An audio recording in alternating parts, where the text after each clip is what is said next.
There are two tales waiting for you, told one after the other by an odd set of two. So prepare yourself, dear one, because this is Drops of Darkness. I am Stranger, and I tell only fantasies.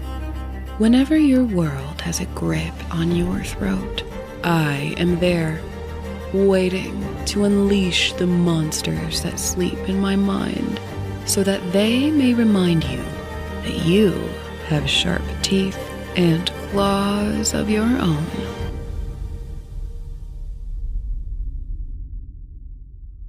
The name Robert Kinley blared across Lottie's phone screen. She tapped her fingers against the kitchen counter as she debated on answering, which she did, and instantly regretted. He had a problem, and seeing as it was unlikely that her ex-boss called her to vent his feelings and nothing more, she watched the birds in her tree through the window and waited for the favor to come.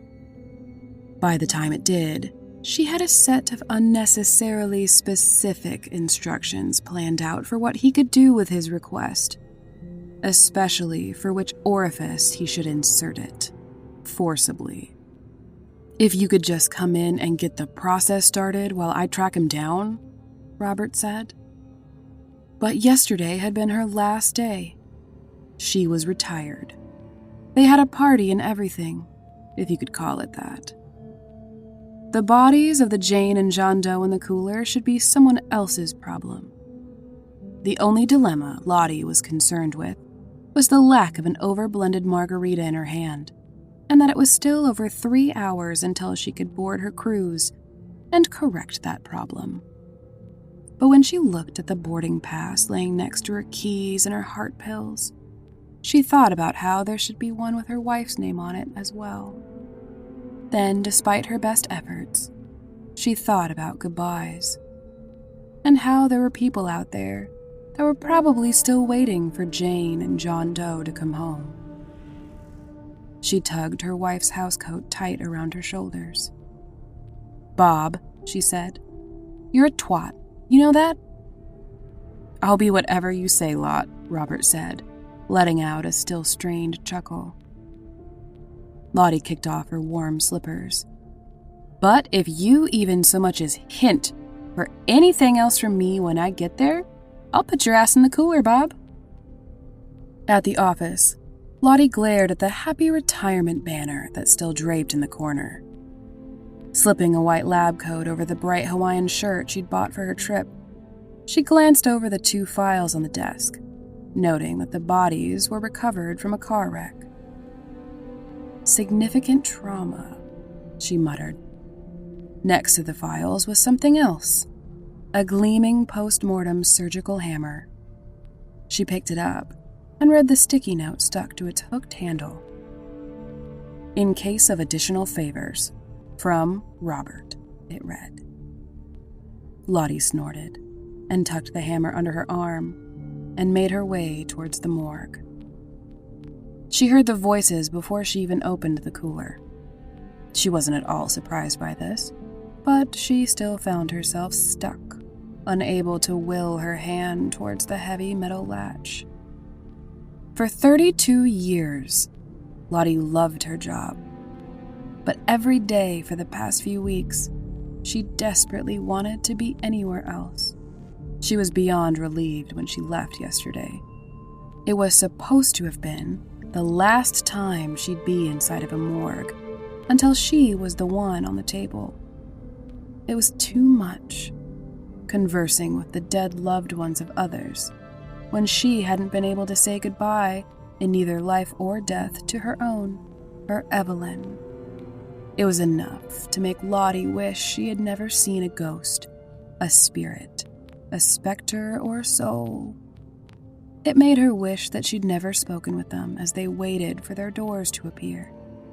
It made her wish that she'd never had to smile and lie as she assured the ones who were afraid that they would be fine once they crossed through to the other side. She swallowed the lump in her throat and gritted her teeth. She yanked open the door, doing her best to ignore the voices as they intertwined to the usual menagerie of leftover human emotion. Some were sad, some were angry, and there was one that just seemed relieved. Nothing out of the ordinary for a handful of the dead. She grabbed the closer of the two unidentified bodies and rolled the gurney towards the door. "Oh, shoo," she said, swatting away a pale hand that reached up through the other sealed body bag. "You'll get your turn next. I am not in the mood." Lottie felt her shoulders relax a little once she was under the lights of the examination room. Whichever of the does this was, they were quiet, and she didn't mind it one bit. She set the files and the hammer down on the counter, and then with a flick of her finger, her old stereo crackled to life, filling the room with blue suedes hooked on a feeling. She pulled out a pair of disposable gloves and hummed along as she double-checked her tray of various surgical instruments. "Okay, let's get to work," she said, satisfied that she had everything she needed. For obvious reasons, Lottie's process was a little different, but it wasn't all that complicated. For the most part, it was ask and you shall receive. As it turns out, people are usually still eager to talk about themselves, even after they die. That didn't mean, though, that she didn't take at least a few basic precautions. Before unzipping the bag, Lottie closed her eyes and, starting with her left thumb, she worked the thin latex down each finger, expanding the ball of protective white light in her mind each time she moved on to the next. When the room grew cold, she'd only made it to her middle finger of the same hand. "Well, that was quick," she whispered. Opening one eye, she peeked around the room, but no one was there. Strange, she thought. She resumed picturing the ball of light, stretching it further around her. But as she grazed the edge of her wedding band on her ring finger, the light snapped back in on itself, leaving a dark shroud of grief in its place. "Well, shit," she said, restarting the process, her eyebrows mashing into each other, deepening the wrinkles between them as she concentrated. "God damn it," she grumbled. "Robert, I swear to God, I'm gonna make you regret leaving me this hammer." She tore off her gloves, and with the surgical tool turned weapon in hand for dramatic effect, she spun towards the door. But it wasn't Robert. She had no idea who this young man was. "This area's off limits," said Lottie, lowering the hammer but making sure to keep a firm grip on the handle. The stranger, a younger man, raised his hands in mock surrender. "I didn't mean to barge in," he said with a smile he must have thought counted as an apology. "I guess I just didn't expect they'd give away my job so quickly." "Oh, well, I'm sure Robert expected his new medical examiner would care a little bit more about being on time," Lottie said, crossing her arms. "I'm assuming that's who you are."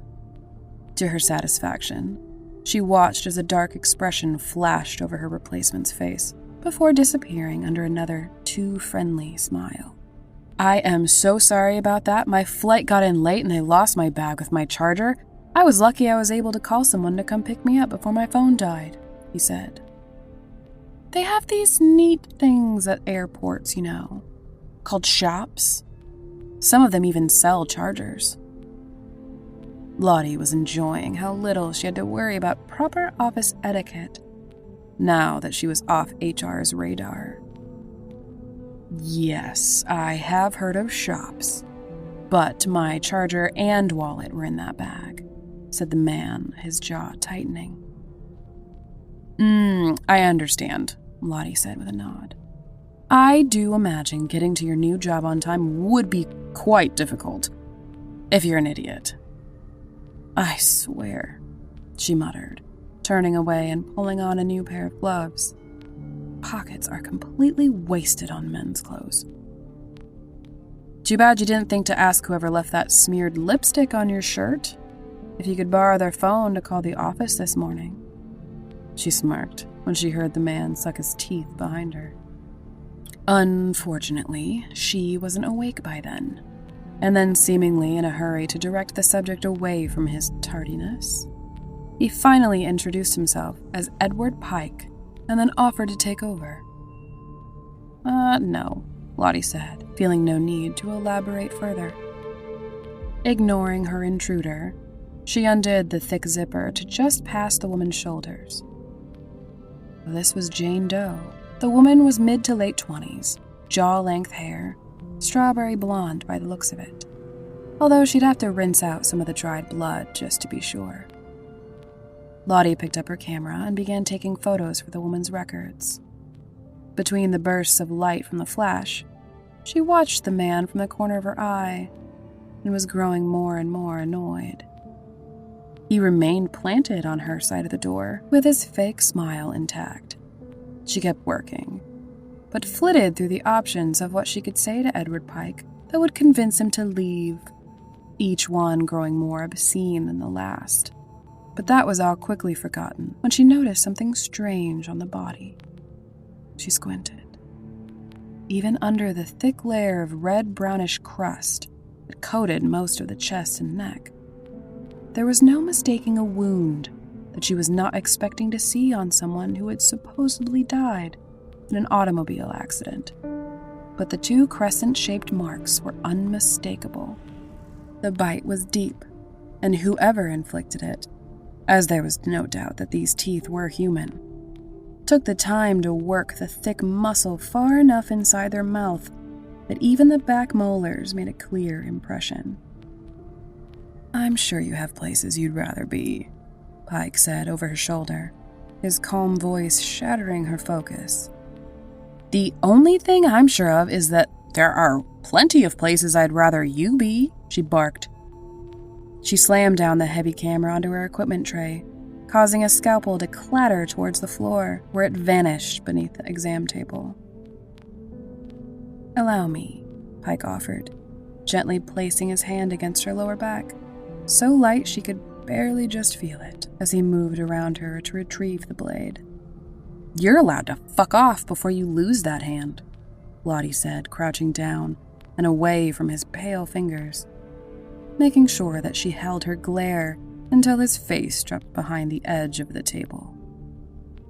She saw the scalpel, but despite the growing ache in her knees, she stayed where she was, transfixed by the sight in front of her. It was a ghost. A very bright ghost, and Lottie wondered how she could have just now noticed the light. The glow that emanated from the woman's terrified face was extraordinary. It was beautiful. So much so that for reasons Lottie did not understand, it made her want to cry. Everything else, the surprise, the confusion, and the sickening chill she felt rising up her neck, it was all lost under the pure incandescence of the desperate and petrified soul in front of her, who was frantically trying to pick up the razor-sharp scalpel that continued to slip right through her fingers, even after Lottie gently picked up the thin silver handle. It wasn't until they heard a voice from above the table that she stopped and looked up at Lottie, the tears streaming down her face. "Did you find what you were looking for down there?" Edward Pike asked. His tone was friendly, but the woman's face twisted into knots of sheer horror at the sound of it. Lottie felt a sinking feeling break through the strange wonder she felt as she watched the spirit raise a shaking finger to her smeared lips. "Still looking, but..." Lottie watched the woman shake her head back and forth, waving at her to stop talking. "But shouldn't you be tracking down Robert? Make sure you still have a job?" She waited for a response as her heart thumped erratically in her chest. "I gave you a chance to leave," Pike said finally, all the forced niceties gone from his voice. Then he bent, with a strange fluidity, as if his body weighed nothing at all. When his face slipped into view under the edge of the table, His lips parted over his glistening teeth as his mouth stretched into a shape that was far from a smile. He grabbed at the bright woman until he got a hold of her neck and could pull her from her hiding spot, gently tutting her like she was a child as she thrashed. "I told you, didn't I? As soon as we started, I told you, Claire. You belong to me. But you didn't listen, did you? You just had to make this difficult." In his grip, the woman kicked and lashed, but it made no difference. Where his hands touched her, her light went dark. "I didn't want to crash that car. I gave you a choice, but you chose this instead." He sunk his face in between her neck and shoulder, inhaling loud and deep before plunging his teeth into her. For the first time, the woman made a sound, and her scream ripped through Lottie's head. It doubled over on itself over and over and over, until it became more blinding than the light she was made of. Whether from her own decision or purely from a flight or fight instinct, Lottie couldn't be sure, but either way, she felt herself spring forward, her aches and pains forgotten as she focused only on driving the sharp end of the scalpel into Edward Pike's neck. She had good aim and knew just the right spot to cut so that he would bleed out quickly. But neither of those things mattered. Lottie's shoulder and head slammed against the ground with a sickening crack. There had been nothing solid for her to cut into. With drips of light running down his chin, Pike looked up and smiled at Lottie, crumpled on the ground. She watched as he cradled the woman. What glimmer was left pulled around the bite in her neck, leaving the rest of her limp and dim. "I'll be back for what's left," he told her in his gentle voice, before licking the tears off her cheek. He pressed a damp kiss on her forehead, and then brushed her off his lap as if she were crumbs. "It's ironic," he said, licking his lips. "Not once did I meet someone like me while I was alive. And then I finally find someone else who can talk to the dead. But it's when I'm the ghost. Life is so funny, don't you think?" Lottie glared at the man who now knelt beside her. "It's interesting to see where you went with it. Very, empathetic. Do you know what else I find interesting? That the living can pass right through the dead, like clouds of mist or a ray of light. But spirits, on the other hand, some of them can do some pretty noticeable things to the living." He let his thoughts wander a moment as he traced a cold finger across Lottie's cheek. It was so cold, it nearly burned. "I learned this the hard way, of course. The dead can get very angry when you toy with their bodies. It never made much sense to me. It's not like they're using them anymore." He shrugged and shook his head. "Which is why I eventually switched to playing with the living. They're so much easier to make quiet when you want them to be, for people like us at least. But this," he said, holding his hand up to inspect in the light, "this is really interesting. You know, I've always wondered what it would be like to do this," and plunged his hand into her chest. What this was exactly, Lottie wasn't sure. But what she was sure of was that very soon she would die from it. She'd been cold before, but never like this. It felt sharp. It sliced through her ribs and consumed her weak heart. Like the once bright spirit of the woman lying motionless just a few feet away, her vision faded. All over her body, she felt pressure in wrong places, like around her neck and against the roots of her teeth, all pressing in the wrong direction. Elsewhere, the comforting hold her bones and flesh had on each other gave away. Her stomach and lungs felt as if they would slip from her mouth at any moment without any resistance at all. If her eyes didn't sting as much as they did, she would have sworn that they had already popped out and rolled towards the drain in the floor. Lottie had never wanted to be back here, let alone die here, and if she was honest, she was livid that the latter was happening so uncomfortably, paralyzed, laying on a cold, hard surface with some dickhead's icy hand somewhere it shouldn't be. When the first tremors of shock rippled through her body, she felt relief. Not from the pain or the anger or the fear. She'd just been trying to figure out how to activate the protective circle she had scratched into the ground nearly 20 years prior. It took blood. Not much, but blood all the same. Her fingers clenched when her body began to seize, and the scalpel blade cut deep against where it had slipped in the sweat of her palm. The ring ignited with a pure white light. A large circle with an intricate web of symbols and sigils burned from the etching in the floor, right through Edward Pike's chest. "You're not the first asshole to have shown up here," Lottie gasped between breaths. The man's jaw stretched open, his chin reaching past the edge of his severed torso as he screeched in anger. He clawed and gnashed, but only for a moment, before his pieces disintegrated.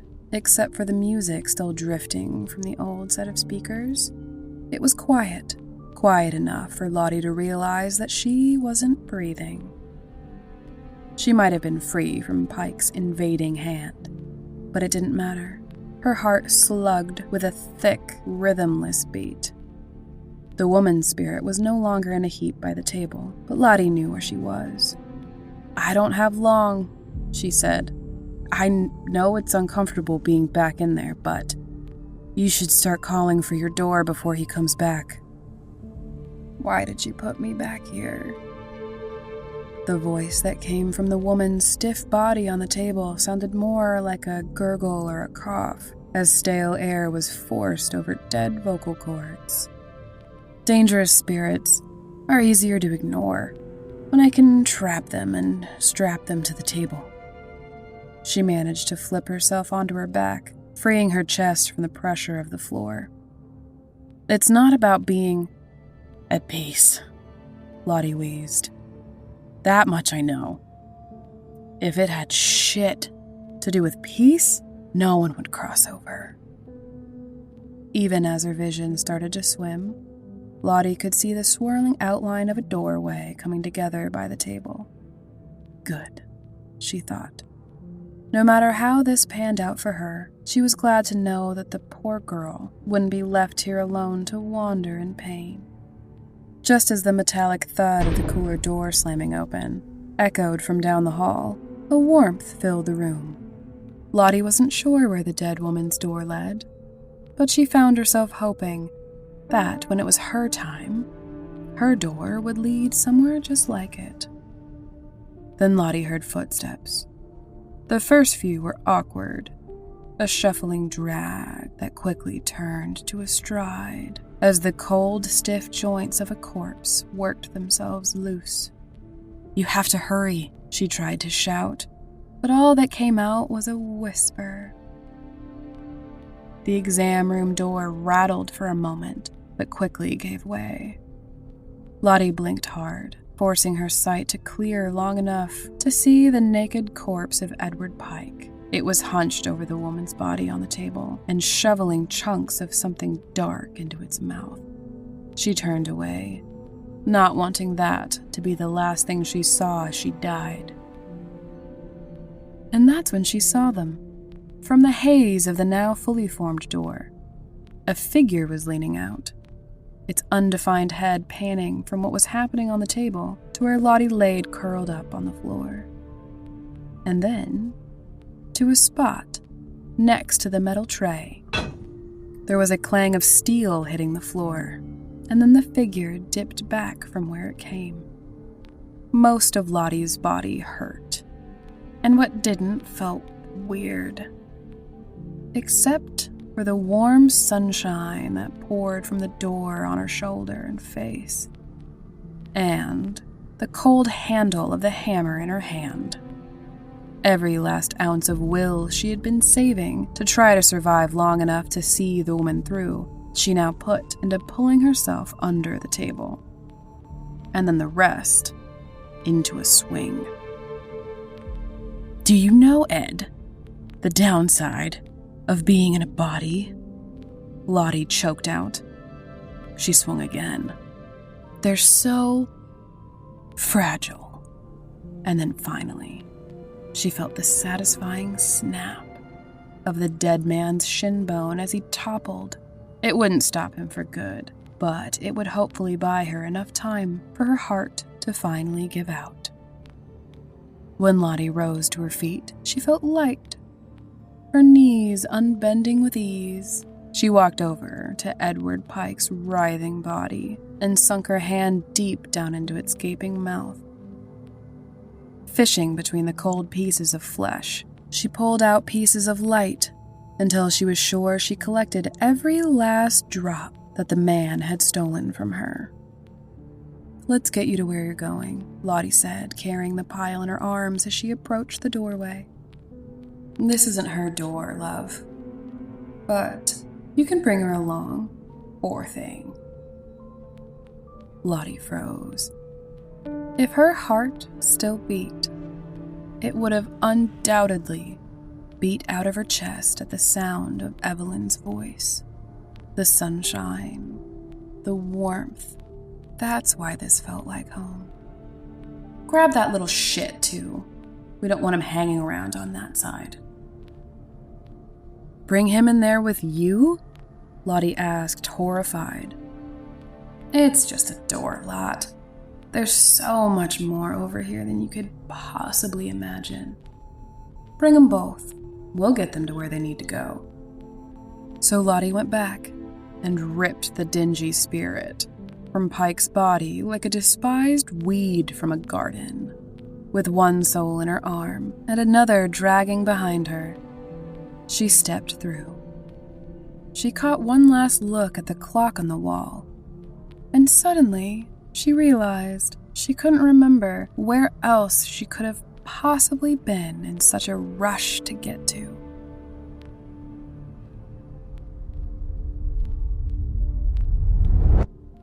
Hello everyone. I hope you're enjoying the show. In between our stories, we like to take an opportunity to highlight a cause we believe deserves our collective attention. For August, we chose the Entertainment Community Fund. This is an organization supporting the writers and actors currently fighting for fair wages in an industry that has taken advantage of them for far too long. You can learn more by visiting entertainmentcommunityfund.org or by following the link on dropsofdarkness.com. Now, back into the shadows we go. I am someone, and I tell only truth. Whenever something slithers through the barrier between worlds, I am there, not to stop them, but to watch them and remind you of the countless terrors your kind has survived, all on their own. This happened almost 9 years ago, but out of all my paranormal experiences, it's still one of the most vivid in my memory. My partner had left for military training, and I was staying with a family friend in their spare bedroom for a few months, until I was able to move and join back up with my partner. It was a weird little blip where I had to be where I was for a while longer, but because I knew I'd be leaving, I could kind of just do whatever I felt, as long as I made enough money to keep the bills paid. So, when the job that I had initially loved turned into a bit of a nightmare, I quit and followed a friend who got an industrial sewing gig. It was fun, and we could come and go as we pleased for the most part. so you never know who you were going to see at the other machines when you got there. Where this story starts is on a day where it was pretty empty. My friend and I were standing at the large cutting table in the center of the room, prepping our pieces of canvas for the day's work. And the topic of our conversation ended up being about the things that really scare us. Not the big, obvious things, like being buried alive or having a sleep paralysis demon crawl on top of you, because who wouldn't be, right? But the smaller things that can just immediately get under your skin and make you go, fuck this, I'm out. I eventually bring up how one of the creepiest things to me is the sound of slow scratching. Not the sound of someone or something trying to get into wherever you are, but the sound of someone or something purposefully dragging their nails or claws, just to let you know that they're there, and that they have time to wait for you to come out.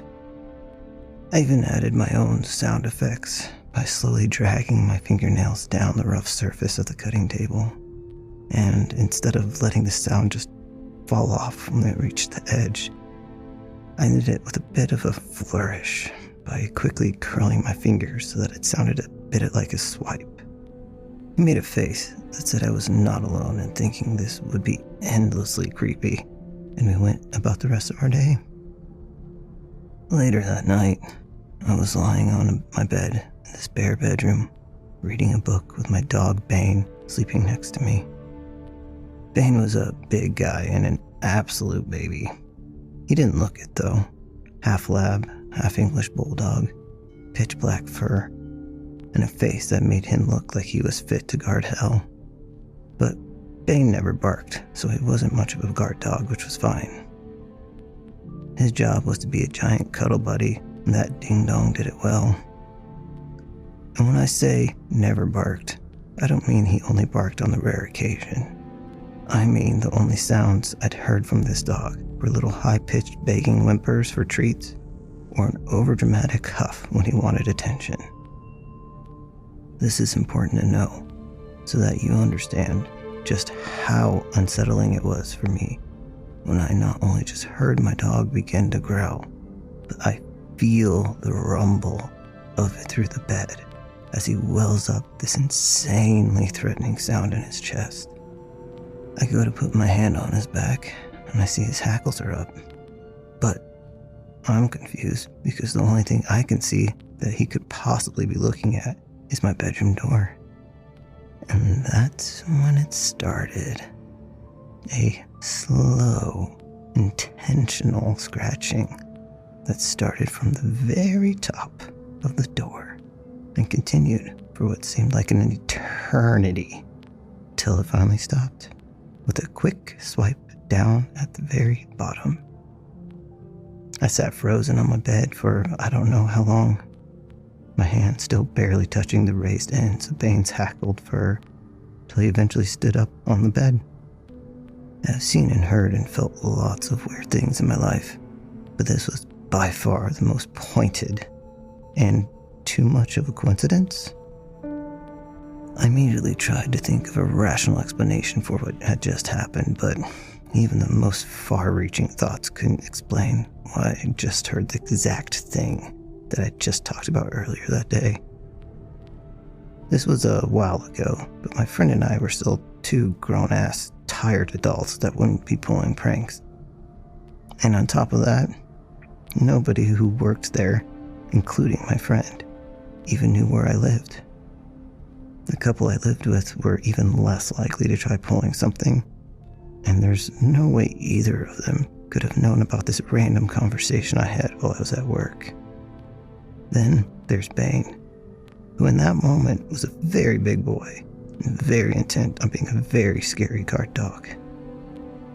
This all would have been enough, I think, to solidify the story in my mind. But it doesn't end until the next day, about a half hour or so into work. Once again, my friend and I are standing at the cutting table, prepping our canvas pieces, when I say, "Dude, I have to tell you about what happened last night."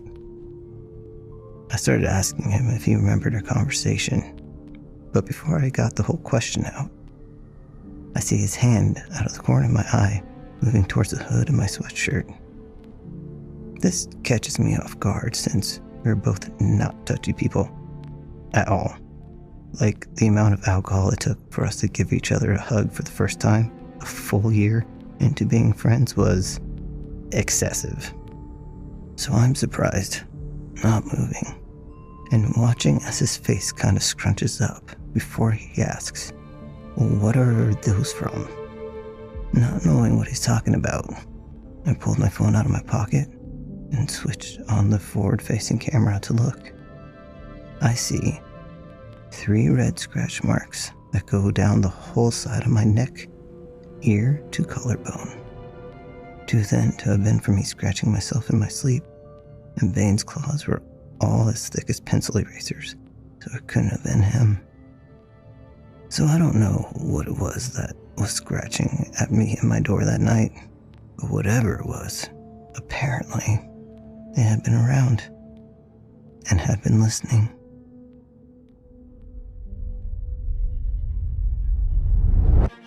Thank you for listening to this week's episode of Drops of Darkness, which is written, voiced, and produced by Anodyne Vaughn and Cameron Helkuik.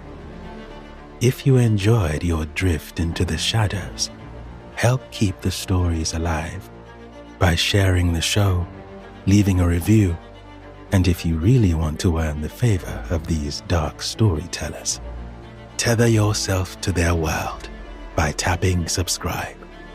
If you have a true paranormal story of your own that you'd like to be read by someone, you can make the offering to submissions@dropsofdarkness.com or through the form on our website.